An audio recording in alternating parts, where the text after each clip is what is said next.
Carlos tomó una decisión muy temprano, el día de su muerte, de no viajar en el avión en el cual estaba previsto el viaje a Barranquilla, muy temprano, a las 6 de la mañana, sino cambiarlo un poco más tarde para evitar precisamente un atentado. Y sin embargo, pasaron la subametralladora que utilizó el joven sicario de un avión a otro.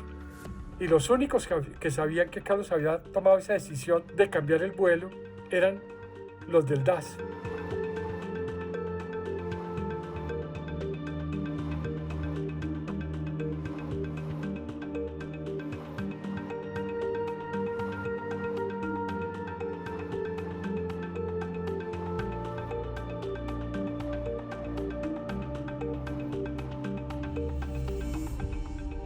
Efectivamente, en agosto de 1989 había sido asesinado Luis Carlos Galán Sarmiento.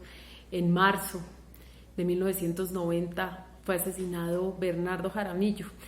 Y podríamos decir que el perfil de las personas que eran asesinadas construían el perfil y nos marcaban una ruta de la siguiente persona que iba a ser asesinada.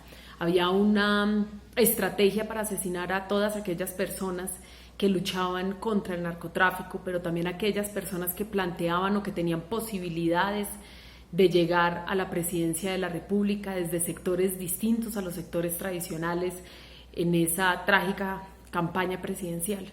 Es decir, 4 magnicidios en 4 años, no tenía antecedentes en Colombia y mostraba lo dramático que estaba viviendo Colombia en esos años, no solo debido al ascenso de las luchas guerrilleras con la creación de la Coordinadora Guerrillera Simón Bolívar, sino fundamentalmente el narcoterrorismo encabezado por el cartel de Medellín y la violencia que ejercía el cartel de Cali. En pocas palabras, con estos asesinatos, 4 asesinatos en 4 años, se decapitó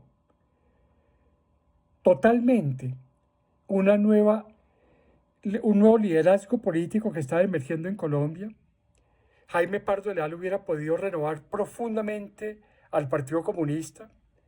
Bernardo Jaramillo hubiera podido ser un líder que hubiera podido renovar profundamente las prácticas políticas de la Unión Patriótica. Luis Carlos Galán, el Partido Liberal, y Carlos, la Alianza Democrática M19 emergente. Es decir, decapitaron una generación política que hubiera podido transformar el sistema político en Colombia.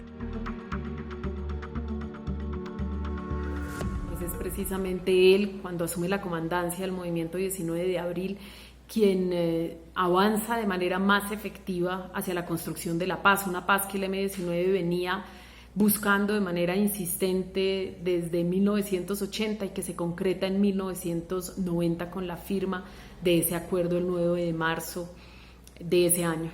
El M19 es el primer movimiento guerrillero que se desmoviliza, que hace la paz en América Latina y en Colombia. Quiere decir que ese modelo de paz fue un impulso para la desmovilización de otros grupos guerrilleros en el continente. Y es importante añadir que este proceso de paz se dio en el marco de una gran euforia nacional y esta convergencia de un acuerdo de paz con el movimiento guerrillero y una nueva constitución política fueron definitivas para la euforia que se creó en Colombia en el año 1990 y que movilizó a gran parte del país, y eso explica los resultados electorales que obtuvo Antonio Navarro Wolf como candidato a la muerte de Carlos, más de 800.000 votos. Si uno piensa que las FARC obtuvieron 53.000 votos y el M19 800.000 votos, es indicativo de la sorpresa, del entusiasmo y de la euforia que había en 1990 con respecto a la paz en Colombia. En el 2014 efectivamente se hizo la exhumación del cadáver de mi padre, también del sicario que lo asesinó ese 26 de abril. y las necropsias dieron como resultado, por un lado, establecer pues toda la balística y las trayectorias de los disparos que no se habían hecho en su momento, y entonces se pudo determinar efectivamente cuántos disparos había recibido, la trayectoria de los disparos, y en el caso pues concreto del sicario Meneses, ese joven antioqueño que asesinó a mi padre en el avión, pues se pudo establecer que no era un disparo lejano como afirmaba el escolta que lo asesinó. El joven sicario que mató a Carlos, después de disparar, estando en el suelo, rogó no ser asesinado, tiró el arma y sin embargo el jefe de escoltas le pegó un tiro innecesario en la frente, es decir, lo estaban silenciando. Yo creo que fue una combinación de agentes del DAS con Carlos Castaño, los responsables del asesinato. Esto pues obviamente permitió vincular de manera formal a Jaime Ernesto Gómez, que se avanzara en un juicio contra él, y pues cuando ya estábamos, repito, a portas de que se le leyera la sentencia de Jaime Ernesto Gómez, que lleva más de 2 años en La Picota, pues él se acoge a la JEP y ahora estamos en un limbo jurídico esperando a que la JEP se pronuncie sobre si acepta y si tiene competencia en el caso por el asesinato de mi padre Carlos Pizarro León Gómez.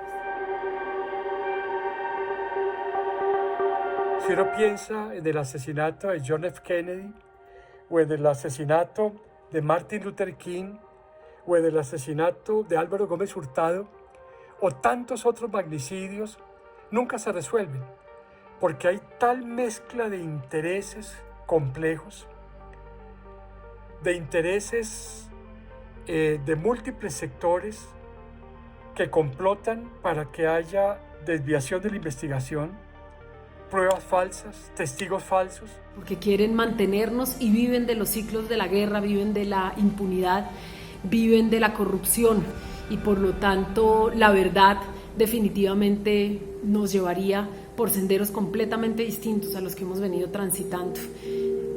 Pero coincidimos muchos en que seguiremos buscando verdad, justicia y garantías de no repetición. También que la sociedad colombiana tiene derecho a saber por qué se asesinaron cientos de miles de personas en nuestro país.